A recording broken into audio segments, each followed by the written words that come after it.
négociation ils arrivent par rapport à mandataire na batu mususu ba ko engager bozo mona jusque là bazo nommé batute na ba entreprise mususu qui sont des bénéficiaires eza baja ya ba FC so baza d'abord na misala wana bango baza na kati ya kosala combattant zo sala te plan na bango eza gelo combattant ko fâché akotombokela fachi ko perdre le futur que bazo mikosa IDPS viva pour ceux qui pona ko boya fachi soit ko boya IDPS to ngato boya ngo ya longtemps 37 ans poto bima na mabanga bagaz arrestation bamusu bakufi mutu moko ta tigala ko boya IDPS parlement o ezaki wana lele bazo panza na tango kabila popo ko pande ke IDPS c'est une machine ba yena ba soda to panzali bambangu basutuki parlement bota be komi 4 lele bazo panza moko basutuki komi 4 5 6 ba yeko comprendre au fur et à mesure tozo réprimer ba parlementaire debout eza au fur et à mesure ba parlement zo bota mebe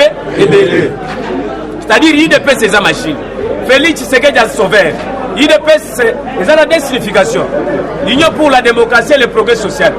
Signification spirituelle, les alliés, union de Dieu avec son peuple pour les sauver. Oui. Et nous avons maintenant un sauveur qui est Félix Antoine Tshisekedi Tshilo. Les sauveurs en question, IDPS c'est viva. Nabanzi, les bazali na Genève, sauveur azali na kati. Genève ezali la gola ngomba ya Golgotha. IDPS c'est viva. Bazi bango balingi babaka bango de Koulous avec Vital Kamerhe Mopanzi. Koto Martin Fayoul, IDPS c'est viva. Félix azali na kati. Lokola mwana na Nzambe lokola sauveur. Yoka Kotoyo. Fayoul azo ebisa ye. Soko zali mwana na Nzambe, bima candidat comme total. Vital Kamerhe ebise, ah Fayoul. Ngana to dame balada Kabila. Oh innocent. Kamerhe ebisi Félix. Papa, soko zongi na bokonzi ya Nzambe, kanisa ngai. Félix ebise, Vital Kamerhe, kaka lelo ngana na bokonzi ya tatana.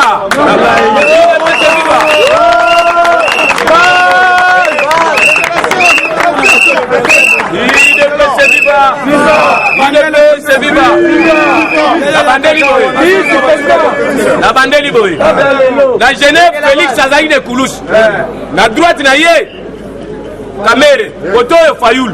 Fayoul azo bisaye soko za candidat, soko zali mwana na Nzambe. Mwana Tshisekedi, mwana leader, mwana na Nzambe bima candidat kometota total.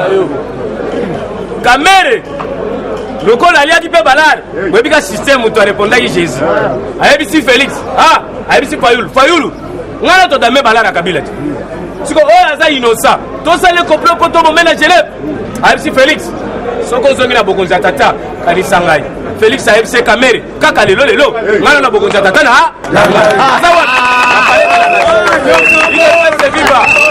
ye azali sauveur lokola azali sauveur bitumbe kosila te Yesu pe lokola azali sauveur na Israël bitumbe sila te bo se préparer en conséquence kozala ko multiplier vigilance tozali na kati ya aéroport toyambaki 520 giga oyo azali mwana mayele oyo banoma ye inana amemi parti au pouvoir mais la FCC Jean-Marc Kabunda lera komi na parlement wana bakanisaki boyoka ba chantage ezaki ebele Jean-Marc Kabunda vandi aloba lisusu te akomi mutu FCC or que azali ko respecter institution wana parlement mais bango bakalisa ba profiter na faiblesse wana babetaka IDPS baku ba gauche droite nde Jean-Marc atelema bi nga d'ailleurs naza combattant ya balabala nazongi na balabala nga ensemble nabeta na moi message nabetaki bango baye kola konager na minute ba entremeze ebele so boke na ba piscine ebele ozokuta bato bazo nager bazo kola konager kola nini bayebi mukolo ba ko siffler te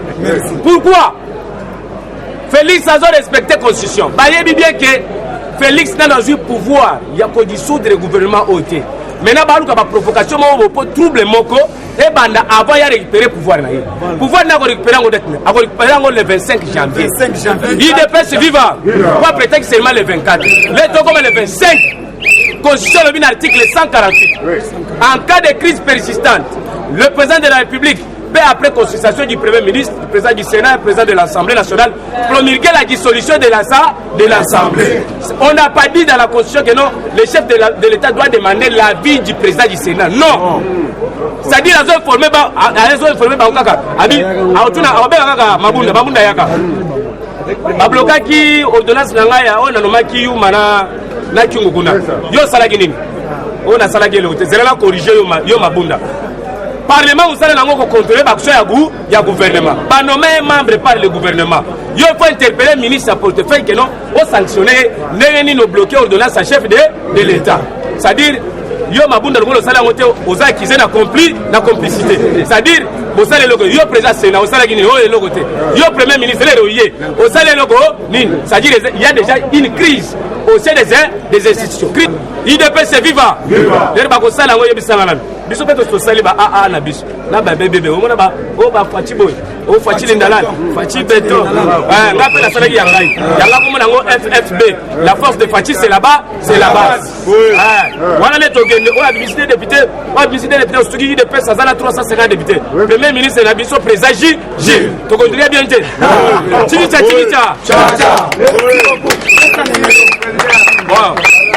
Numéro d'anglais Zali 090 19 15 334. Nazali, président John Kayombo. Nazali, vice-cordon, il y a association FFB, où ils ont créé dans la Kingasai, justement derrière les maisons communales, des places de résidence de la Zali. Souvent, nous toujours développé Maramba Fati. Pour l'année, pour la cimenté, gagner bon, il faut te protéger, pouvoir, pouvoir essayer. En tout cas, pour la conviction que ça très sûr. Que nous avons pouvoir les yébani, mais nous avons tika et yébanité. Soyo kasi to tika ngolobi. Ngonga yango zonga sala bilanga sorti que no beta bale zonga mamba bank. Comme on bato baza ba politicien te. Matunguli yo na ke la bank. Moïse akena mamba bale. Mais politique etikali na bakolo politique. Ngonga yango na suki wana. OK, bayo. Aouti na sans formol. Oh, ça parlement sans formol. To kosta kate. Soki tolobi bazokanga Kabila bazokanga ye tokosaka te soki tolobi Kabila motema soki tolobi Kabila motema evimbi ya solo motema evimbi akufa que son âme repose en trésor anyokoli bato mingi na ntango ya kala babanda kotinda nzambe azotinda moto vrai ou faux yango biso tozotinda Kabila moto asika motema evimbi epasu Muntu asali mabe fo kotindela moto. Vrai ou faux? Yoka réponse à Kabunda ebisa bango. Alobi, je ne le ferai jamais. Pardon, nakotira ko senga katam kolomo côté. Je jure au tombeau de mon enfant. Je jure au tombeau de Rossi Mukendi. Je jure au tombeau de Tchenti Sekedo Mulumba. Je ne demanderai jamais pardon. Awa kamere wakaningizize vitali yoka bakongo kamere wakaningizize vitali king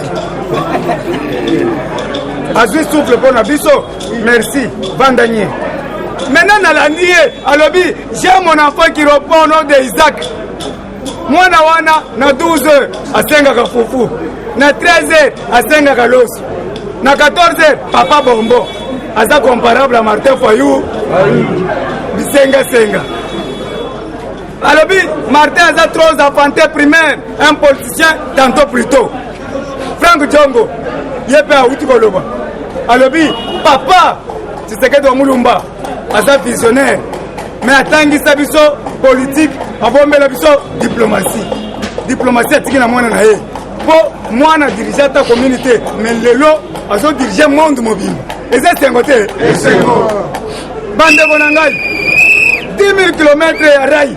Balma Bazo Sala, 10 000 km à rail. Électronique. Biso Biloko Tozo Sala, si bon moni elengesa. Kitoko. Baso des moutons. Sayo, Kitoko. Les lobes à école, il y a bien. Bana Bazota, Bana, il y a pas militaire. Bazota, Bazota, pas bien. N'a pas tablette. Ataba Yebi Kobeta, Bazota. Et c'est un côté, Mitendo. Ndeko, 5 millions de tonnes de maïs. Yango yé. Nous avons en décembre, dans 10 jours. Tozo Boaka, Semoul, Ekolo ya Masangu, 300 francs. Toko Sumbandezo. Ndeko, Toko Sanga les sous na porte batin de la bisote. Bastardine Zoya. Babiloko, Toko Banda, Natongo Boy. Olie sosiso alayo ya munene wani.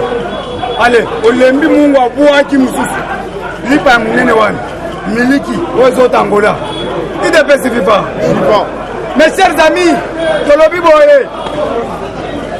makambo eza bien makambo eza kitoko tozala ozage tozala ya kotelema ok tokopesa baprésident nyonso parce que awa eza collectif de parlementaires debout oyo eza dirigé par président Jules Kalubi. Numéro na ngai eza 081 57 24 609 081 57 24 609. Nazo passé président Moussouza aza na nsima na ngai. À vous la parole président. Eshima, votre magazine qui bat au rythme de l'actualité. Une réponse à vos besoins en information, un éclairage dans divers domaines. Impartial, documenté, instructif. Eshima au cœur de l'info. Retrouvez la nouvelle édition. Exclusivité. Sakombi Molendo, le réformiste qui vient stopper l'hémorragie, suspension des fonctionnaires peu intègre, numérisation des titres fonciers et climat de confiance avec les collaborateurs, le nouveau gestionnaire des terres congolaises fixe les nouvelles règles de jeu. Focus, Lambert Mindi, Omalanga, le souverainisme comme un dogme. Redressement délaissé, Tomaluaka Losenjola, l'homme de la situation. Dossier Eshima, fini les vacances, vive les rentrées. De la politique au judiciaire, en passant par les scolaires, les derniers trimestres de l'année 2019 en RDC est décoiffant. Économie, BCC, un cadre des rétrocommissions et détournements à passer au peine fin. Découverte, Claude Ibalanki et Colomba, les coordonnateurs du MNS au centre de l'action de Félix Tshisekedi dans le Grand Lac. Les dialogues et pourparlers en RDC qu'en tire le peuple. Tubaou, la clé de la mythologie kassaïenne. Retrouvez l'intégralité du magazine Eshima dans les kiosques. Eshima Magazine, un nouveau standard d'information.